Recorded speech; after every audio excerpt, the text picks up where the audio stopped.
Eh, kita tahu bahwa untuk tidak give up itu tidak gampang. Saya tidak bisa berkata bahwa untuk tidak give up itu mudah. Karena tentunya untuk kita mengambil keputusan give up itu gampang banget. Kemudian kita lari dari masalah kita. Kemudian kita menghindari orang-orang yang mengkonfrontasi kehidupan kita. Kemudian bahkan eventually tidak sedikit daripada orang-orang di luar sana mereka bunuh diri. Nah, tetapi tahukah Anda bahwa Anda diciptakan untuk menjadi lebih daripada seorang pemenang? Pemenangnya ada di kayu salib dan pemenangnya sudah merenggang nyawa mati dan kemudian pemenangnya bahkan sudah dikuburkan, tetapi ada satu kabar baik bahwa si pemenang ini dibangkitkan oleh kuasa Roh Kudus di hari yang ketiga. Dan kemudian pemenang ini berkata kepada kita, kamu lebih daripada pemenang. Lihat bersama dengan saya dalam Filipi 4 ayat 13. Sehingga firman Tuhan ini berkata, segala perkara dapat kutanggung di dalam Dia yang memberi kekuatan kepadaku. Nah, tentunya sekarang si pemenang itu tinggal dalam kehidupan kita. Nah, tahukah pemirsa sekalian, pada waktu Tuhan mengizinkan untuk setiap daripada saudara dan saya itu diciptakan dan lahir ke muka bumi, itu tidak ada satupun yang kebetulan. Walaupun ada di luar sana, misalnya apabila hari ini Anda merasa bahwa Anda punya berbagai macam masalah, tidak ada ujung pangkalnya dan tidak selesai-selesai. Kadang-kadang Anda mungkin mempertanyakan, kenapa aku harus dilahirkan ke muka bumi ini? Padahal saya nggak pernah minta.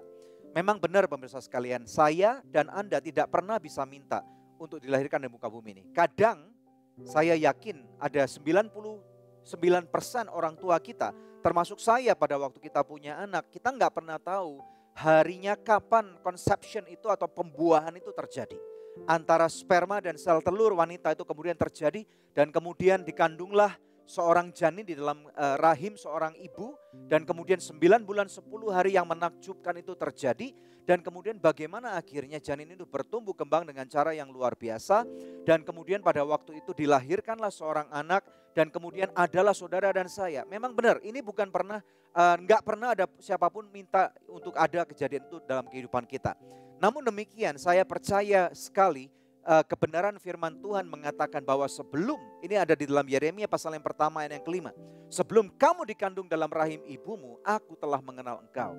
Jadi siapapun Anda yang sedang menyaksikan Good News program pada hari ini, artinya orang tua Anda pun bahkan tidak tahu kalau Anda sakit. Orang tua Anda pun bahkan tidak tahu kalau Anda sedang punya masalah ini. Tetapi sebelum engkau dikandung dalam rahim ibumu, sebelum dunia ini menyatakan bahwa Anda itu eksis, Tuhan sudah mengenal kamu. Nah, oleh karena itu ada beberapa tips yang saya dapat berikan untuk Anda tidak give up. Yang pertama, kenali siapa penciptamu. Karena pada waktu Anda mengenali siapa penciptamu, maka engkau akan tahu apa yang menjadi kehendak dalam hatinya. Pada waktu dia mengizinkan adanya pembuahan itu terjadi, sehingga diciptakanlah dia seorang laki-laki ataupun seorang perempuan yang bernama Anda. Nama saya Daniel, tentunya Tuhan punya rencana yang sangat besar dalam kehidupan saya. Nomor 2, kenalilah apa yang menjadi tujuan atau kehendak Tuhan di dalam kehidupan saudara. Orang-orang yang mengenal tujuan hidupnya atau panggilan hidupnya, maka orang itu akan menjadi begitu sibuk. Kita perlu menjadi sibuk karena pada waktu kita menjadi sibuk, pikiran kita itu tidak akan kosong. Pada waktu pikiran kita kosong, kita kemudian akan mempunyai begitu banyak waktu untuk berlarut-larut di dalam permasalahan kita, kesedihan kita, kemudian kita akan mengasihani diri sendiri, kemudian kita akan melihat bahwa kenapa orang lain lebih baik daripada saya, kenapa rumput tetangga lebih hijau daripada rumput saya, kenapa orang lain tidak sakit, kenapa saya yang sakit, kenapa dia lebih kaya, saya tidak terlalu kaya, kenapa dia cantik, saya jelek, kenapa dia diberkati, saya tidak. Ya, tetapi orang yang mengenali panggilannya dan pursue atau mengejar panggilan hidupnya, orang itu akan menjadi begitu sibuk dan kemudian dia tidak akan mempunyai waktu untuk entertain semua pikiran-pikiran jahat atau pikiran-pikiran busuk yang dihasilkan baik oleh iblis atau diri orang itu sendiri. Nah, kemudian tentunya kita tahu bahwa pada waktu kita memiliki tujuan yang benar, mengerti panggilan kita, nomor 3, kita harus berani untuk belajar memperlengkapi diri kita. Kita mempunyai berbagai macam keterbatasan. Kenalilah pemirsa sekalian bahwa Tuhan yang menciptakan Anda itu sekarang hidup di dalam dirimu. Satu ayat firman Tuhan yang sangat berkuasa sekali berkata, lebih besar Dia yang tinggal dalam diri kita daripada Dia yang ada pada dunia ini, termasuk sakit penyakit, permasalahan, kemiskinan, kebodohan, apapun namanya itu, Dia, Roh Kudus yang sekarang tinggal dalam dirimu, ini lebih besar daripada apapun juga.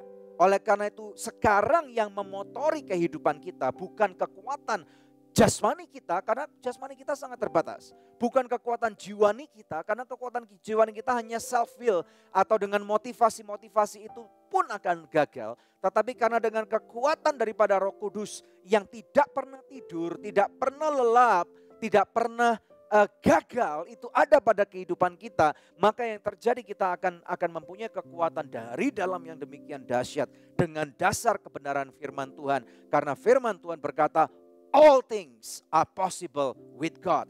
Segala sesuatu, tidak ada hal yang mustahil bersama dengan Tuhan.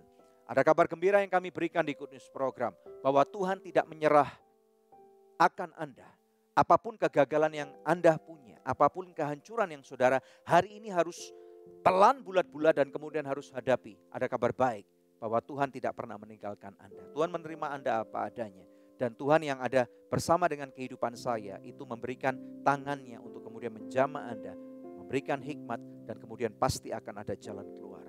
Maukah Anda percaya dan menyerahkan hidupmu kepada Dia, Sang Pembuat kehidupan, Sang Pencipta waktu, Sang Pencipta jagat raya dan segala macam isinya. Dan Dia sedang berurusan dengan pribadi Anda.